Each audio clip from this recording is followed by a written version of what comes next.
Olá! Hoje a gente vai mergulhar num texto filosófico que traz uma visão bem particular sobre uma das questões que mais nos inquietam na vida: o sofrimento. E o nosso ponto de partida é essa pergunta, né? Aquele paradoxo que todo mundo já se pegou pensando.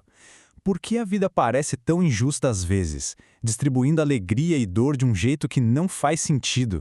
Certo. Então, como é que o texto tenta responder a isso? A gente vai seguir um caminho em 5 partes para entender essa lógica. Primeiro, a justiça das aflições. Depois, as 2 fontes do sofrimento. As causas de vidas anteriores, aí o propósito das provas e, para fechar, o consolador prometido.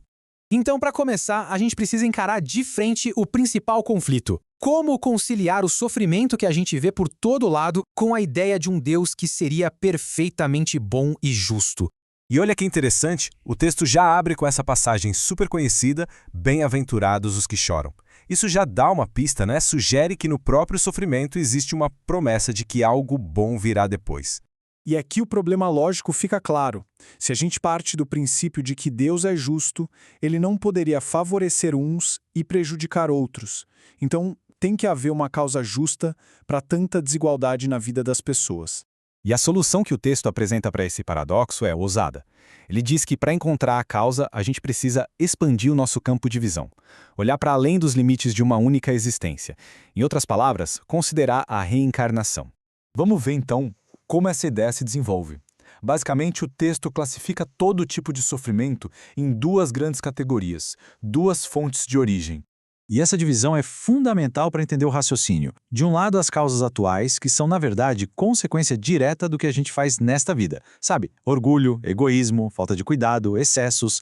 As consequências vêm. Do outro lado, as causas anteriores, que seriam a explicação para aquelas dificuldades que parecem vir do nada. E é aqui que a gente chega no ponto central para entender aquele sofrimento que parece totalmente fora do nosso controle. Aquele que a gente olha e pensa, mas por quê? A lógica proposta é bem direta. Olha só. Primeiro, parte-se do princípio de que todo efeito tem uma causa. Nada acontece por acaso. Segundo, o sofrimento que parece injusto, tipo uma doença de nascença ou a perda de alguém que amamos, é um efeito. Terceiro, se a causa para esse efeito não está em nada que a pessoa fez nesta vida, a conclusão lógica, segundo o texto, é que a causa tem que estar numa vida anterior. E a esse processo se dá o nome de expiação. É a ideia de colher o que se plantou. É como se a pessoa passasse por uma dor semelhante à que ela causou em outros no passado, como uma consequência direta e justa dos seus atos. Mas aí fica a pergunta, né? Se isso é verdade, por que a gente não se lembra dessas outras vidas? O texto argumenta que esse esquecimento, na verdade, é uma bênção. Imagina o caos se a gente lembrasse de antigas desavenças e ressentimentos. Isso ia atrapalhar demais as nossas relações hoje e a chance de recomeçar. Então, e aqui vem o ponto talvez mais importante de todos. Nessa perspectiva, o sofrimento não é só um castigo, de jeito nenhum. Ele tem um propósito muito maior.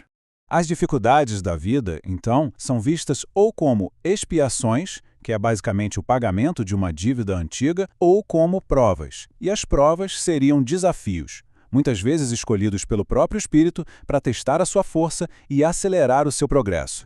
E tem uma analogia no texto que ilustra isso de um jeito brilhante. É como se um credor dissesse a alguém que lhe deve uma fortuna: olha, se você me pagar só um pedacinho dessa dívida hoje, eu perdoo todo o resto e você fica livre para sempre. Sofrer com paciência seria como aceitar essa proposta. Por isso, a resignação aqui não é vista como fraqueza ou passividade. Pelo contrário, é sinal de força, de compreensão do processo.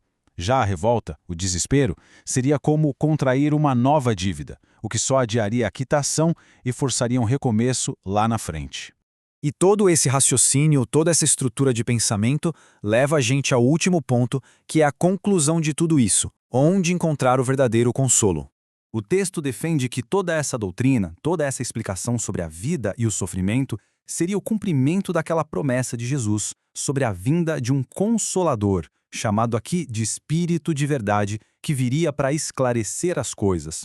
E qual seria o papel desse Consolador, então? Bom, seria ensinar a causa justa por trás da dor, mostrar que o sofrimento tem uma finalidade útil, explicar por que os que sofrem podem ser considerados bem-aventurados, e com isso oferecer um consolo que não vem da fé cega, mas da compreensão, da fé raciocinada e da esperança, levando a paciência e a coragem.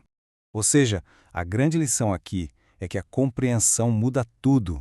É a chave que transforma o sofrimento de um fardo esmagador e sem sentido em um degrau, doloroso sim, mas um degrau importante na escada do nosso progresso. Isso tudo deixa uma reflexão final no ar. Independentemente de se acreditar ou não nessa filosofia, como a nossa atitude diante dos desafios da vida mudaria se passássemos a enxergar o sofrimento não como um castigo aleatório, mas como uma ferramenta temporária e cheia de propósito?